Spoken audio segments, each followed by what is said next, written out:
Salam sejahtera bagi kita semua, Salve. Kami dari kelompok 4 yang terdiri dari saya, Priska Glodia Wiguna.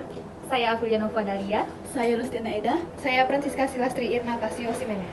Nah, kami akan mempresentasikan hasil wawancara kami mengenai sejarah Gereja Hati Kudus Paroki Santa Teresia Delta Kapuas, Rasau Jaya.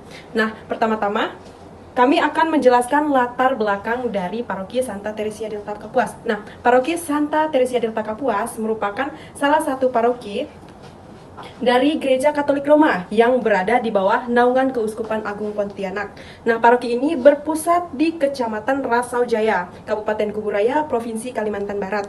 Nah, keberadaannya menjadi bagian penting dalam penyebaran iman Katolik di wilayah tersebut. Nah, awal mula pendirian Paroki Santa Teresia Delta Kapuas dimulai pada tahun 1967. Sejak saat itu, paroki ini terus berkembang dan melayani umat di sekitarnya. Pelayanan pastoral di paroki ini dipercayai kepada para imam dari Ordo Kapusin atau biasa disebut dengan OFMK. Nah, dengan bimbingan dan kerjasama keras mereka, paroki ini mampu bertahan dan berkembang hingga sekarang.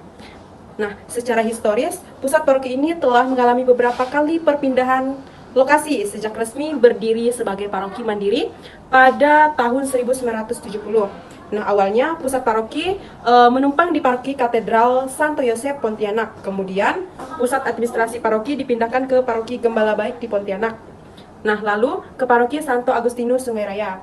Nah, dari itu, pusat paroki berpindah ke Kubu sebelum akhirnya menetap di Rasau Jaya. Kini dengan lokasi yang lebih stabil, Paroki Santa Teresia Delta Kapuas terus memberikan pelayanan rohani kepada umat Katolik di wilayah sekitarnya.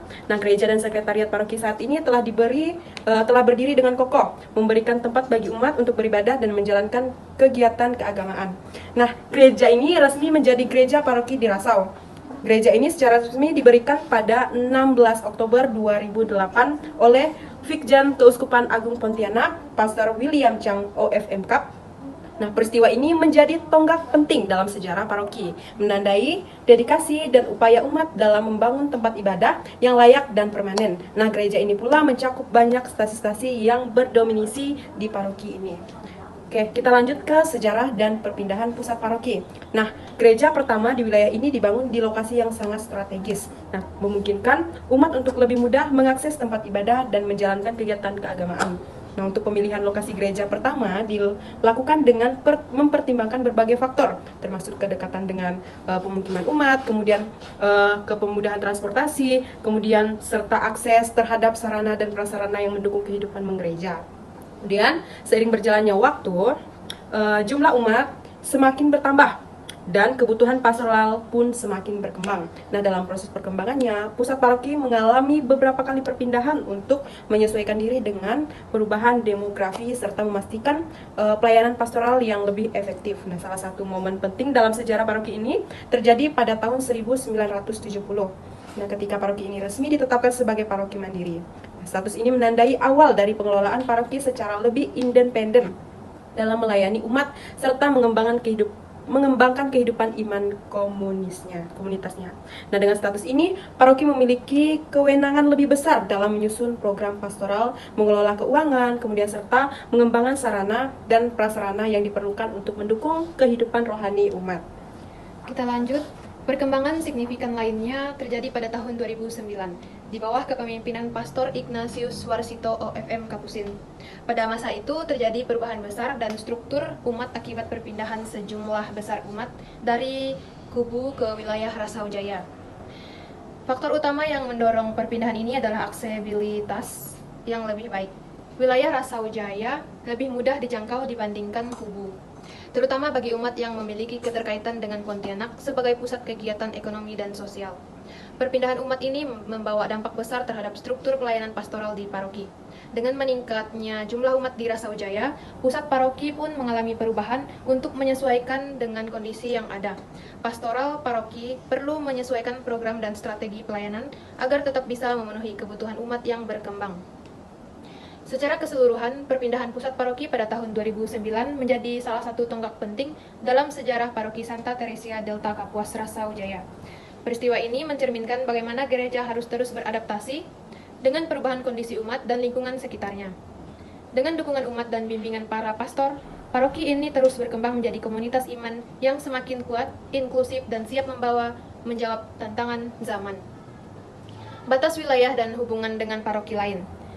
Berikut beberapa paroki yang berbatasan dengan Santa Teresia Delta Kapuas, antara lain yang pertama, ada paroki MRPD PRR, yang kedua, Santo Agustinus Sungai Raya, yang ketiga, Santo Fidelis Sungai Ambawang, yang keempat, Kristus Raja Teraju Sanggau.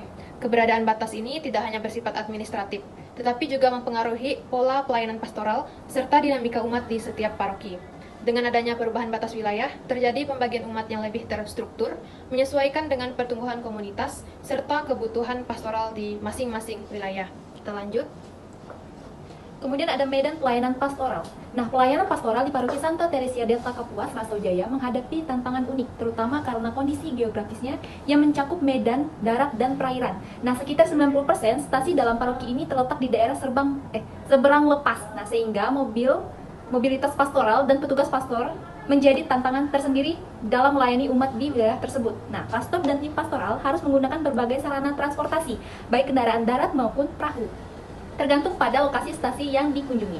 Kondisi cuaca dan arus sungai tidak menentu, jadi itu juga menjadi faktor penghambat dalam pelayanan. Nah, untuk mengatasi keterbatasan akses ini, komunikasi antara umat dan pastor lebih banyak dilakukan melalui telepon atau pada saat ini menggunakan WhatsApp. Nah, dalam menghadapi berbagai tantangan ini, paroki terus berupaya meningkatkan efektivitas pelayanan dengan bekerja sama dengan para pemimpin umat setempat.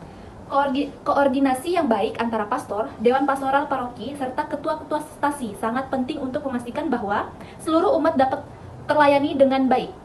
Dengan pendekatan yang inklusif dan adaptif, diharapkan pelayanan pastoral di Paroki Santa Teresia Delta Kapuas Raso Jaya dapat semakin berkembang dan memberikan dampak positif bagi umat yang dilayani. Tantangan dalam pelayanan pastoral. Nah, setiap etnis di paroki memiliki tradisi unik dalam menghayati iman. Perbedaan bahasa, budaya, dan cara beribadah menuntut pendekatan pastoral yang inklusif. Tantangannya meliputi penggunaan bahasa daerah, penyesuaian tradisi lokal dengan ajaran gereja, serta membangun kebersamaan di tengah keberagaman umat. Baik, selanjutnya masuk dalam pendekatan pastoral yang inklusif dan adaptif. Gereja menghadapi keberagaman umat dengan pendekatan pastoral yang inklusif, yang dimana memberi ruang bagi ekspresi iman sesuai dengan budaya masing-masing. Lagu daerah digunakan dalam liturgi dan umat dari berbagai etnis dilibatkan dalam kepengurusan paroki. Dialog rutin dengan tokoh masyarakat dilakukan untuk memahami kebutuhan umat. Kegiatan bersama seperti rekoleksi dan kegiatan aksi sosial mendorong kebersamaan, saling mengenal, dan memperkuat persaudaraan iman di tengah perbedaan. Selanjutnya, dampak positif keberagaman.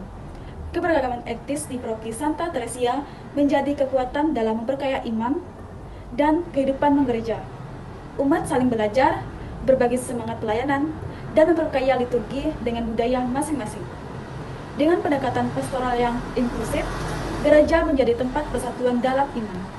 Keberagaman yang dikelola baik memperkuat keberagaman dan penghayatan ajaran Kristus. Baik, kesimpulan dari semua pemaparan tersebut yaitu Paroki Santa Teresia Delta Kapuas Raso Jaya memiliki sejarah panjang dalam melayani umat, termasuk perpindahan lokasi paroki untuk menyesuaikan dengan perubahan demografik dan kondisi geografis.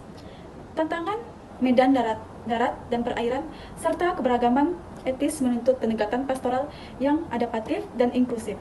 Perubahan batas wilayah seperti permisahan ambawang dilakukan demi pelayanan yang lebih efektif. Komunikasi melalui teknologi dan kerjasama lintas paroki turut mendukung pelayanan.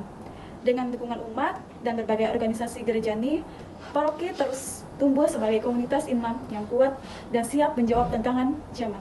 Nah, teman-teman, cukup sekian presentasi dari kami. Akhir kata kami ucapkan terima kasih dan kami dari kelompok 4 pamit undur diri. Dadah! Sampai. Bye-bye.